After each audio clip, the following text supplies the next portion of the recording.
Hello everyone. In this lecture, we will discuss about data link control. In short, we are calling data link control as DLC. So mainly, we will discuss about DLC services, data link layer protocols, then HDLC, that is high level data link control, and then PPP protocol, that is point to point protocol. So basically, if I talk about DLC services, so data link control deals with procedure for communication between two adjacent nodes, and the communication way of communication can be dedicated one or broadcast one. Data link control functions include framing and flow and error control. So basically you need to remember this thing, that data link control is for framing and flow and error control. So in this section mainly we will discuss about framing and flow and error control. So data link layer need to pack bits into frames so that each frame is distinguishable from one another. And this framing is similar to our postal services. So basically we have data from network layer to data link layer, and at data link layer we are doing framing by adding header and trailer to this one and sending it to physical layer. So the simple act of inserting a letter into an envelope that we are doing in postal services, which separates one piece of information from another piece. So envelope will serve as a delimiter. So from framing is a data link layer function. So basically framing separates a message from one source for one source to one destination by adding a sender address and destination address. The destination address defines where the packet is going to, and the sender address help the recipient to acknowledge the receipt. So framing, the first thing in framing we will discuss is character oriented protocol. So basically in this frame you can see that header is there, trailer is there, and both side flags are there. And this is the data from the network layer. So data from the upper layer is there. So variable number of characters are there in this data. So in character oriented framing, we need to remember one thing, that these flags, this flags will initiate the frame. So after receiving the flag, we can say that after this the header is there, and then after header our data is there, and at last flag will be there which will end this whole frame. So if somehow we are receiving flag in between flag bits, the bits which are similar in flag, and we are receiving the similar bits in our data, so what it will do, it will start that frame and it will end that frame here somewhere in our data. And one escape is also there. If it is there, so it will escape the whole data after this one. Okay, so we don't want these type of things. So basically we are doing stuffing and unstuffing whenever we are framing in data link layer. So stuffing is basically whenever you are having flag bit sequence which is similar to flag one. Okay, so basically you need to stuff an escape bit before that flag. And similarly, if you have escape bit, you need to substitute another escape bit before that escape, so that data link layer, by stuffing these things in data link layer, it can be easily identified that we need not to end our frame here. Okay, we need to escape this flag and we need to treat this flag as a data one. The similar thing is with ESC also. This process is known as stuffing. Okay, so we have stuffed two extra byte, and the same thing we will do in receiver side also. So basically these flags are known to transmitter side and receiver side. That's why saying that whenever you are stuffing in your data packet, so you need to do the same stuffing and destuffing or unstuffing at the receiver side also. So if you do unstuffing at the receiver side, you will get the same data sequence. So this will happen in byte stuffing and unstuffing case. Now this is character oriented protocol. Now we will see bit oriented protocol. So in bit oriented protocol, suppose this is our flag bit. So 8 bit are there. The first one is 0 and last one is 0 and remaining 7, remaining 6 ones are there. So the same format will be there in this data also. Okay, if I say these are all in binary sequence, so in bit oriented protocol, actually we are stuffing some bit in this data depending upon how many ones we are receiving. So whenever we are receiving any continuous number of ones, that is, suppose this is our data. So if I am receiving continuous number of 5 ones, so before that 6 ones, I am stuffing 1 0. Okay. In other words, you can say that after 0, whenever you are getting 5 number of continuous ones, so after 5 number of continuous one, you need to stuff 0. Okay. And here also you can see that after this 0, you are having 5 number of continuous one. That's why you are stuffing 0 here. So in this case, 2 extra bits you have added. Depending upon the case of number of 1, if they are 5 in a sequence, you need to separate them.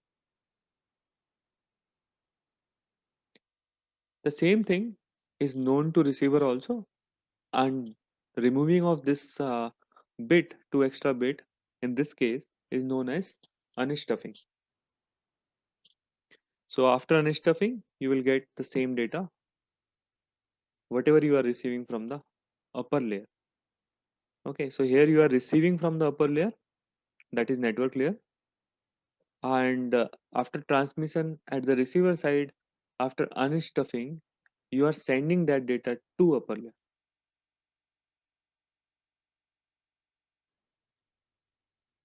So one of the responsibilities of data link control sublayer is flow and error control at the data link layer. So flow and error control, basically at the sending node we are having some producer that will produce some data, and at the receiving node we are having one consumer, and after receiving data at the producer, data link layer is converted into frames, and that frames are pushed to link and received by consumer, and this consumer will need to process or will need to process that frame, and again after processing that frame it need to transfer that data to network layer. So there must be a synchronization between this producer and this consumer. Synchronization you can say in two way, that if this flow of data is more, like pushing of frames by this producer, the rate of pushing of frames are more than the processing at the consumer end, then most of the data will be discarded or most of the frames will be discarded by this consumer. So that's why, to efficiently utilize this technique at the producer end also and at the consumer end also, we need flow control at the data link layer. And basically this consumer is replying a flow control that is in other ways known as acknowledgement. And depending upon this flow control only, this producer will push its frame towards this consumer. A DLC protocol can be either connectionless or connection oriented, and we will see this issue very briefly here. And we will return to this topic in network and transport layer section. So now we will see various protocols of data link layer. So traditionally, four protocols have been defined for the data link layer to deal with flow and error control. So the first protocol is simple. Second protocol is stop and wait. Third protocol is go back and fourth protocol is selective repeat. Although the first two protocols still are used at the data link layer, the last two have disappeared. We therefore briefly discuss about the first two protocol, that is simple and stop and wait.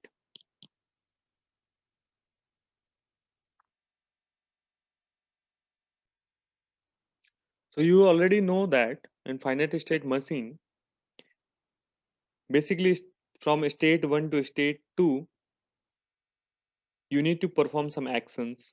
Okay, in this case, you are performing action 1 and action 2. And at stage 2, another action is already performing, that is action 3. And state 2 need to give some feedback to state 1, that is this event 3. So this type of scenario is there when your data is communicated from transmitter to receiver.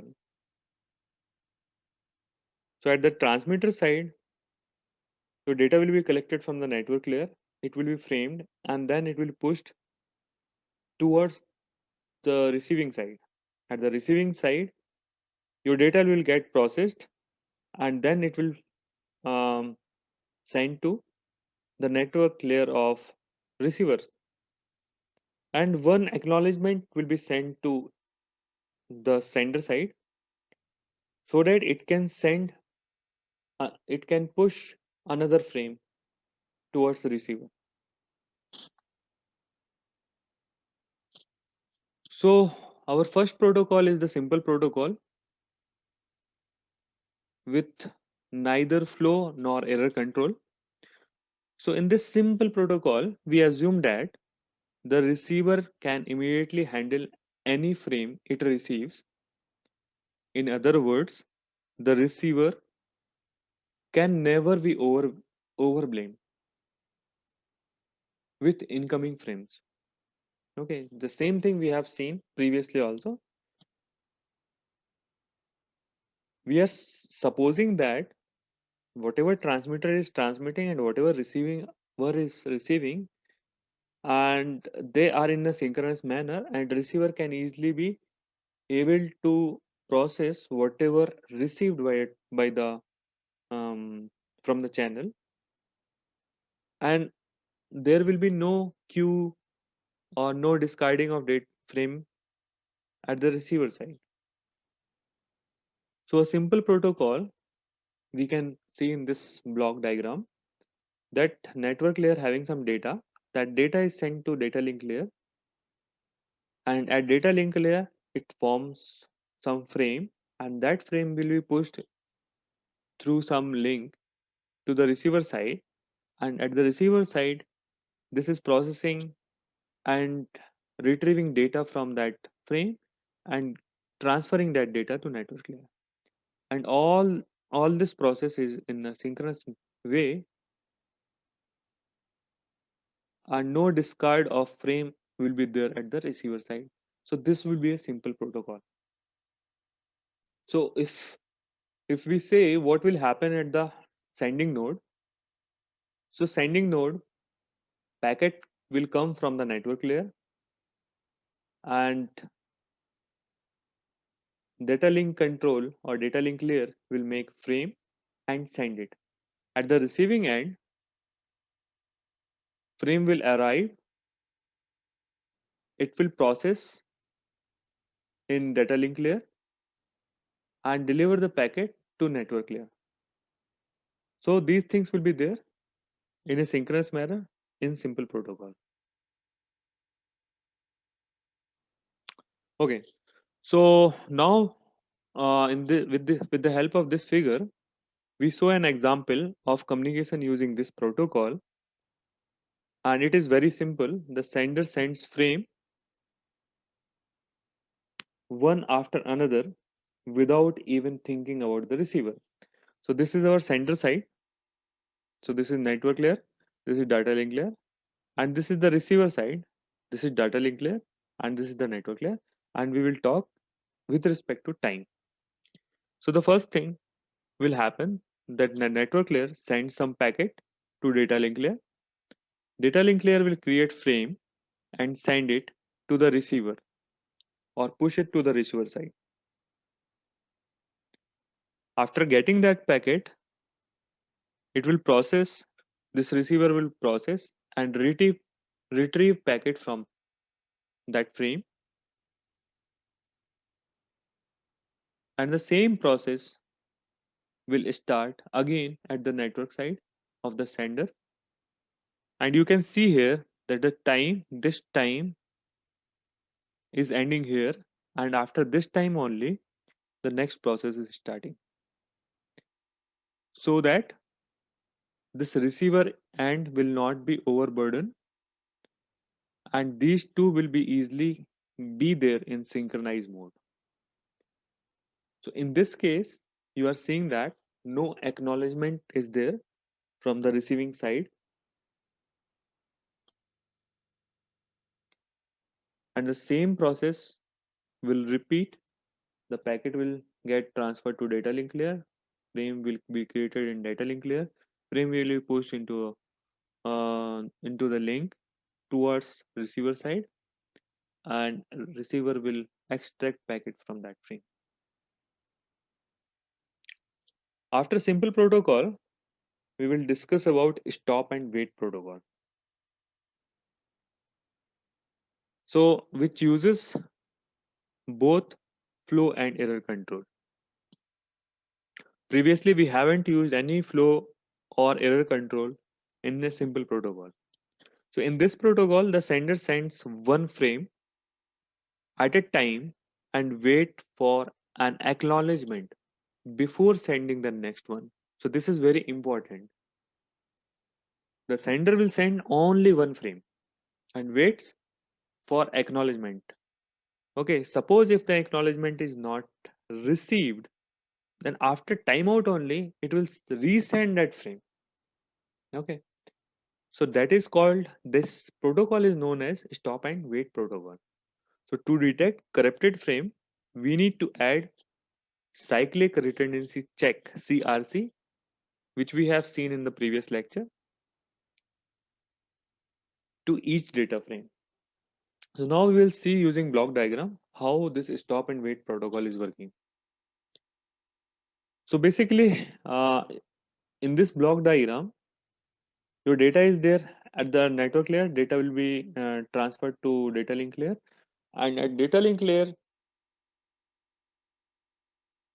frame will be created. And during the creation of frames, CRC will get added to those frames.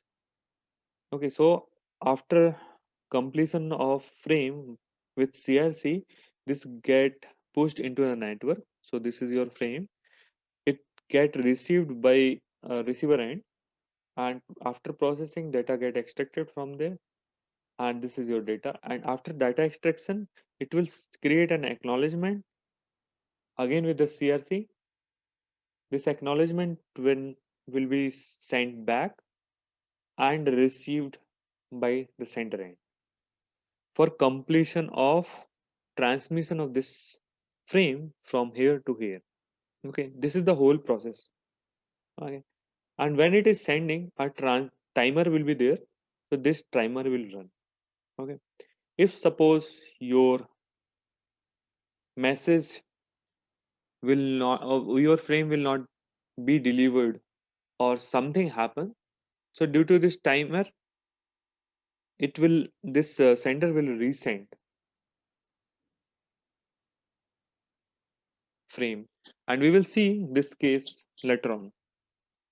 So let's take what will happen and what are the procedures. So the first thing is, after starting, so packet came from network layer. So at data link layer, make a frame, save a copy, and send the frame and start the timer. So at the receiver time, at the sender side only, if the timeout will happen, it will resend the saved frame and restart the timer. Okay. If acknowledgement is arrived, it will stop the timer and discard the saved frame at the center side. If the acknowledgement is not received or corrupted is acknowledgement received, then it will discard the acknowledgement. Okay, so this is the process which will happen in stop and wait protocol. At the receiver side, so there may be two cases that corrupted frame arrived. So basically receiver will discard that frame.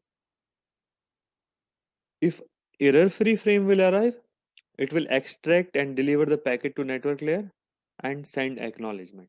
This acknowledgement case we have already seen in at the sender side. So now we will take one example of sender and receiver side, and we will see three cases. In the first case, the frame is sent and we will get acknowledgement successfully. In the second case, the frame is sent but lost, and after timeout, the sender will resend that frame. Okay, so let's see those two cases first. Okay, so this is the first case where your packet will transferred from network to data link layer. At the data link layer, frame is created and it will send that frame and start this counter. Here at the receiver side, frame get received and packet got extracted from that frame. It will send an acknowledgement, and acknowledgement is received at sender side. So this is the first case without any fault. In the second case, the packet is received at the data link layer create frame and send it. Okay, it is saving a copy of that frame to that data link layer also. When it is sending that frame, it is starting timer. So that frame is lost somewhere. So after timeout, what it will do, it will resend that frame, the saved copy of that frame. And suppose this resent frame got received at the receiver and data link layer. So data link layer will extract packet from it and reply an acknowledgement. So this acknowledgement will be received here. So this is the second case. Now let's take consideration of the third case. So the third case is the third frame is sent and acknowledged, but the acknowledgement is lost. So what it will do, the center will resend that packet. Okay, but due to this acknowledgement lost, what happened is already the receiver received that the previous frame. Okay, but the sender doesn't know that whether the receiver received that one or not, and the sender resend that frame. So this is one problem where the receiver is receiving multiple copies of that proper frame. Okay, so we will see how we can remove this problem. So this problem will come. Okay, so packet got framed in data link layer. This frame is sent. Receiver side, this frame is received and already processed. Okay, packet got extracted from that frame, and it sended one acknowledgement, but this acknowledgement got lost somewhere. So this sender node doesn't know that whether it is received or not. Okay, so what it will do after timeout, it will resend that saved frame. Okay, so it will resend, and the receiver end will again extract data from there. So here in this case, what is happening is you are getting a duplicate frame, right? Duplicate data or duplicate packets. Previously, you have received that packet. Now you are receiving a duplicate of that one, and that this time I'm assuming that acknowledgement is received. Okay, if this acknowledgement again failed in this case, again third transmission will be there of the same frame. Okay, so in this case, you are seeing that if acknowledgement got lost, the packet multiple number of packets are there at the receiver side. So now we will see how we can remove this problem. So by adding sequence number and acknowledgement number, we can prevent the duplicate receiving of packets or duplicate receiving of frames. So we will see three cases. The first case where first frame is sent and acknowledged means successful transmission is there. The second frame is sent but lost. After timeout, it is resent. Okay, these are similar to the previous one. The third frame is sent and acknowledged, but the acknowledgement is lost. The frame is resent. Okay, we will see the previous three cases again using the same timing diagram. So these are the cases. Now we have attached frame number and acknowledgement number, or the sequence number or acknowledgement number. So here this first frame is sent and acknowledgement is received. The second frame is sent and somewhere lost. The same frame is resent after timeout and acknowledgement is received. Okay. Now consider this case. Frame 0 is sent, acknowledgement 1 is not received, somewhere lost. Okay. So same frame 0 again sent. Okay. So now we are seeing that here we have numbered this. Okay. So due to numbering, this receiver side data link layer will identify that frame 0 is duplicate 1. So frame 0 is discarded because the receiver is expecting frame 1 means the next frame. After 0, the next frame is 1. So after 0, it is expecting a next frame, that is frame 1. So that's why by adding those numbers to the acknowledgement and frame side, we are preventing this duplicate receiving of frames.